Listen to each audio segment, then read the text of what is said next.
हमारे मौलाना जी प्रिंसिपल मौलाना जी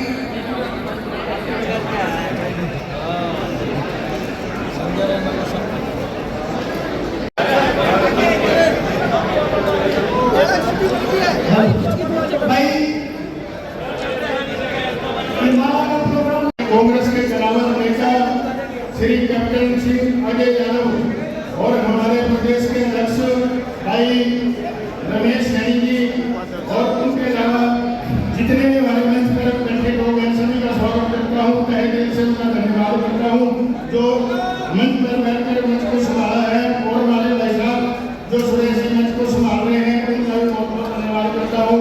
साथियों, ज्यादा ना कुछ कहता हूँ, मैं आपको एक बात बताऊंगा कि आने वाला समय 2024 जो है सबसे पहले लोकसभा होनी है।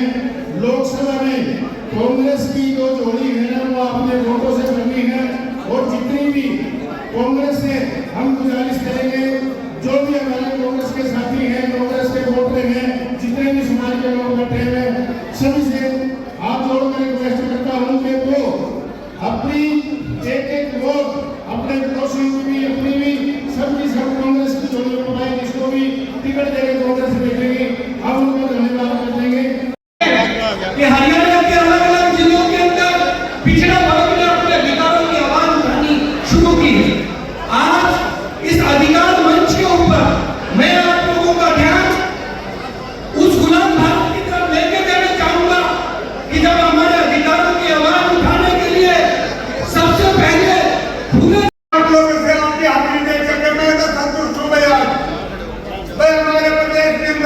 अब एक तीसरी शक्ति के रूप में कैप्टन अजय सिंह यादव हमारे प्रदेश के मुख्यमंत्री पद के दावेदार हैं। अगर आप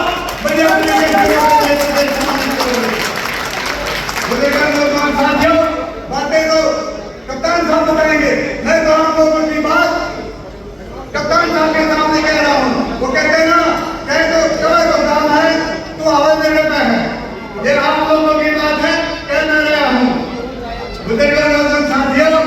नौजवान पीढ़ी जो जैसे लड़के हमारे यहाँ नौजवान के प्रदेश जिले के अध्यक्ष हैं, मैं इनके बारे में भी नौजवान साथी में काम चल के आए हूँ, मैं इनके लिए भी दोस्तों कहना चाहूंगा।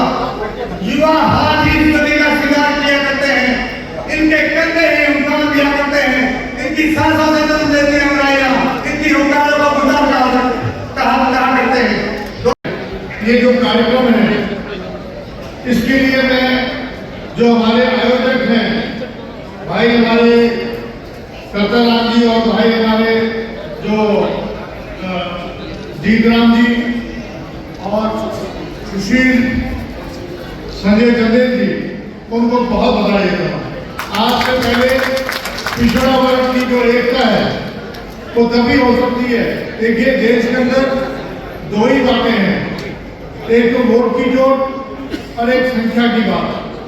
तो आप लोगों को यहाँ पर इतनी भारी मात्रा में जो आप बैठे हैं, मैं आपके केवल 10 मिनट दूंगा, ज्यादा समय नहीं दूंगा। अब काफी देर से बैठे हुए हैं। आप जानते हैं कि राहुल गांधी जी ने भारत जोड़ो यात्रा की थी, और पूरे देश के अंदर नहीं बल्कि पूरे विश्व के अंदर 4000 किलोमीटर चलना कोई छोटी बात नहीं है। कन्याकुमारी से लेकर और आपके श्रीनगर तक यात्रा की। हमारे बुजुर्ग हो, बहन हो, माता हो, सब ने उनका दिल खोल के स्वागत किया, और उन्हें जो नफरत की दुकान जो भाजपा ने खोली हुई है, जो हिंदू मुसलमान की बात करते हैं, नफरत की बात करते हैं, उसके अंदर मोहब्बत की दुकान खोलने का काम किया। और मैं समझता हूँ कि उनकी वजह से आज देश के अंदर एक आवाज आ रही है कि कांग्रेस पार्टी एक ऐसी पार्टी है जिसने देश को आजादी दिलाई। और आज का दिन जो है वो बहुत ही महत्वपूर्ण है कि हमारे वीपी मंडल जी, जिनकी जो है जिनका जन्म जो है 25 अगस्त 1918 को हुआ, और वो मैजिस्ट्रेट रहे 1945 से लेकर 1968 तक। उनने जो 27% जो आपको आरक्षण मिल रहा है उसके सूत्रधार हैं कोई तो वीपी मंडल है। आज 27% का जो आरक्षण पूरे देश में लागू करने की बात करी, उन्होंने अपनी रिपोर्ट सौंप दी थी और आपको बड़ा दुख हुआ कि 1980 में रिपोर्ट उन्होंने सबमिट करी और 1982 में उनका ध्यान हो गया, यानी कि वो अपनी रिपोर्ट को लागू करने तक भी जिंदा नहीं रहे। ऐसी महान शख्सियत का आज जो है आज जयंती है।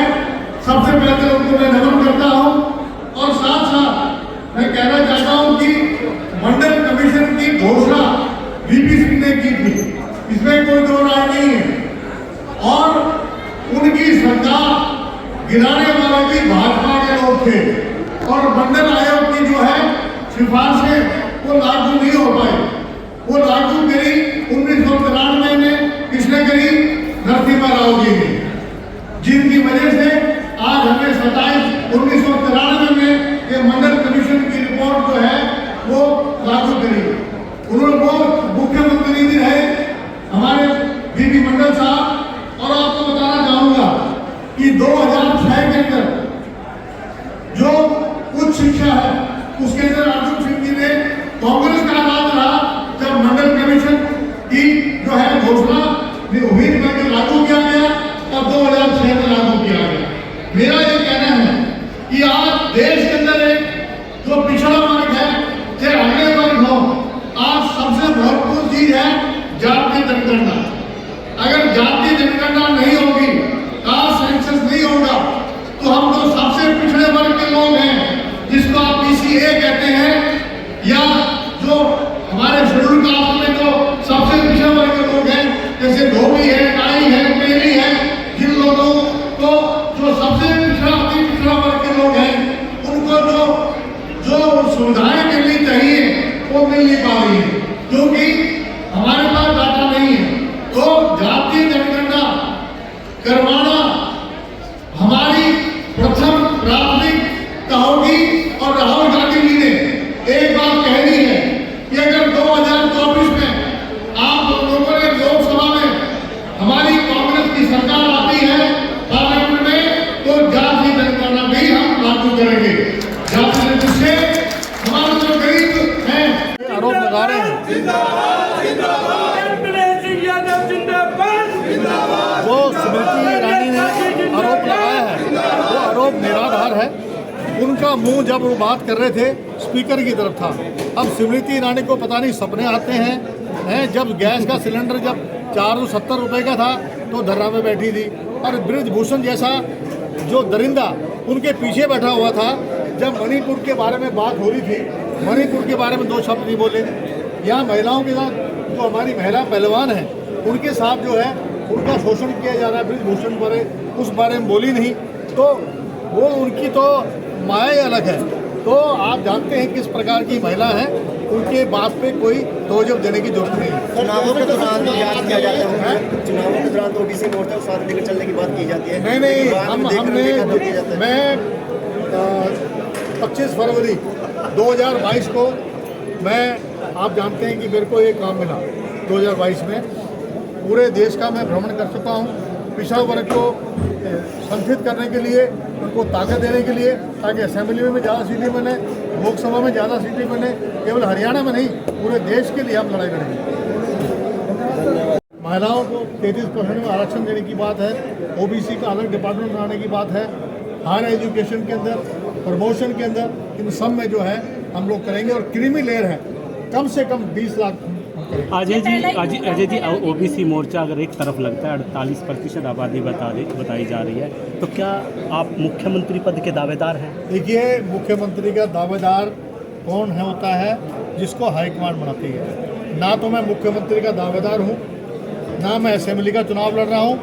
पिछड़ा वर्ग का कोई बनता है मुझे खुशी होगी, लेकिन इसका जो फैसला है वो करेगी हाईकमांड। जो एमएलए चुने जाते हैं वो डिसाइड करते हैं, लेकिन पिछड़ा वर्ग के सहयोग के बगैर कोई मुख्यमंत्री नहीं बन सकता हरियाणा का। कोई भी जो है उसको पिछड़ा वर्ग का साथ लेना पड़ेगा।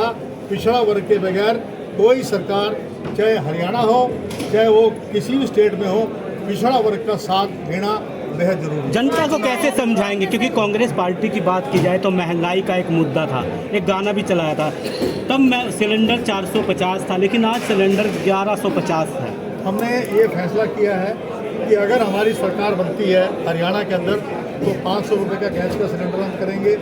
महंगाई में टमाटर का भाव 250 रुपये किलो हो गया है, तो जैसे आपके गरीब आदमी हैं उनको राशन की बात करेंगे, देने की बात करेंगे। और बिजली के अंदर हम जैसे आपके राजस्थान में 100 यूनिट फ्री है और 200 यूनिट हाफ है, उसी तरीके से कर्नाटका के अंदर जो है 1500 रुपये महिलाओं को दे रहे हैं। तो हम महंगाई को कम करने के लिए भी जो है हम कदम उठाएंगे, चाहे हमें बेरोजगार भत्ता देने की बात हो, चाहे हमारे किसानों के लिए जो न्यूनतम मूल्य है वो देने की बात है। मजदूरों को जो है आपके छत्तीसगढ़ में 7,000 रुपये देते हैं।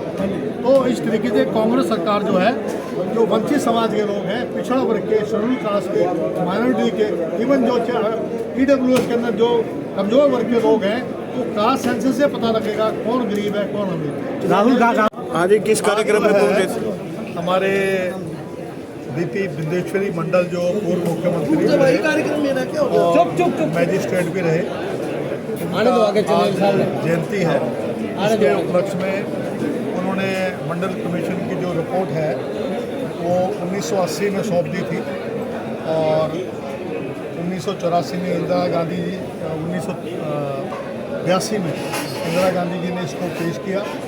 और ये जो आयोग है ये मोरारजी देसाई जी ने 1979 के अंदर ये गठित किया था और ये जो रिपोर्ट है इसकी घोषणा VP सिंह जी ने 1989 में की थी, लेकिन भाजपा जैसी फिरका प्रस्तावक जो पिछड़ा वर्ग के दुश्मन है उन्होंने सरकार गिरा दी उनकी। और 1993 के अंदर जब नरसिम्हा राव जी के जब हमारी कांग्रेस की सरकार केंद्र में थी तो 27% आरक्षण को लागू किया। उसी प्रकार से जो 2006 के अंदर अर्जुन सिंह जी ने जो हमारा पिछड़ा वर्ग के आयोग की जो हायर एजुकेशन में मेडिकल के अंदर, इंजीनियरिंग के अंदर, उसमें जो है आरक्षण का प्रावधान किया। आज भी जो है पंचायती राज में हमें 8% आरक्षण दिया जा रहा है कोई भी BCA के लोगों को।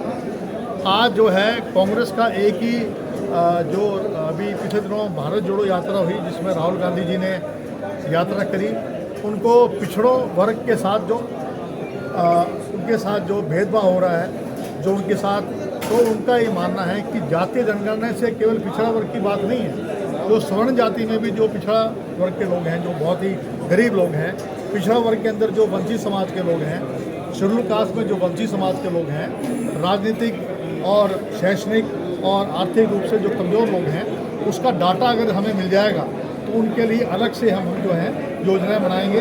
इसलिए 2024 में अगर हमारी सरकार बनती तो राहुल गांधी जी ने और खड़गे जी ने जो हमारे प्रधान हैं उन्होंने घोषणा करी है, मल्लिकार्जुन खड़गे जी ने, कि 2024 में हम कास्ट सेंसस करवाएंगे। दूसरी बात ये OBC का अलग डिपार्टमेंट बनेगा। महिलाओं के आरक्षण के अंदर भी जो हमारी पिछड़ा वर्ग की महिलाएं हैं, शेड्यूल कास्ट की महिलाएं हैं, SC की महिलाएं, माइनॉरिटी की महिलाएं, उनको भी जगह दी जाएगी। इसी प्रकार से हमारा जो है जो जितने भी क्रीमी लेयर हैं, क्रीमी लेयर से जितना नुकसान पिछड़ा वर्ग को हो रहा है, 6 लाख हरियाणा में कर रखा है, उसमें आपकी नौकरी की आमदनी जोड़ दी, कृषि की जोड़ दिया, 6 लाख में चपरासी के बच्चे को भी आरक्षण नहीं मिलता। केंद्र में 8 लाख है, हमारे यहाँ 6 लाख है। ये नहीं कि मनोहर लाल खट्टर जी जो हैं उनकी जो नीतियाँ हैं वो पिछड़ा वर्ग के विरोध में है। आज जो ये सम्मेलन हुआ था उसका उद्देश्य केवल एक था कि पिछड़ा वर्ग की जो ताकत है उसको हम मजबूत करें, उनकी एकता हम दिखाएं। और आज जो है करनाल के अंदर जो हमारे चंदेल साहब थे और हमारे करताराम जी थे और सुशील जी और जीतराम जी और हमारे सैनी साहब जो हमारे रमेश सैनी जी और तेलूराम जांगड़ा जी, करताराम जी, हम सब ने मिलकर, पूरी टीम ने, पूरे हरियाणा से लोग आए थे, कहीं से कम आए, कहीं से 10 गाड़ियाँ आई। देखिए हमारे पिछड़े वर्ग के लोग हैं, उनके पास ऐसे साधन तो नहीं है, लेकिन हमारे लोगों के अंदर दिल बड़ा है। और मैं समझता हूँ आज जो ये इन्होंने अपनी ताकत दिखाई है तो सरकार को भी समझ लेना चाहिए, हर पार्टी को समझ लेना चाहिए। जहाँ जहाँ पिछड़ा वर्ग का जहाँ पर उनको छोड़ा है वहाँ पर वो सत्ता से बाहर हो गई। राजस्थान में हमारी सरकार किस लिए है, पिछड़ा वर्ग को हमने तवज्जो दी है। कर्नाटका में तवज्जो दी, OBC को हमारी सरकार आ गई। आपकी जो है राजस्थान में आप देख लीजिए, मध्य प्रदेश में भी हमारी सरकार बनी थी, इन्होंने तोड़ दी। छत्तीसगढ़ में हमारी सरकार पिछड़ा वर्ग की है, वहाँ पर जो है पिछड़ा वर्ग के मुख्यमंत्री हैं। जब तक जो भी सरकार पिछड़ा वर्ग की अनदेखी करेगा वो सत्ता में नहीं आ सकती।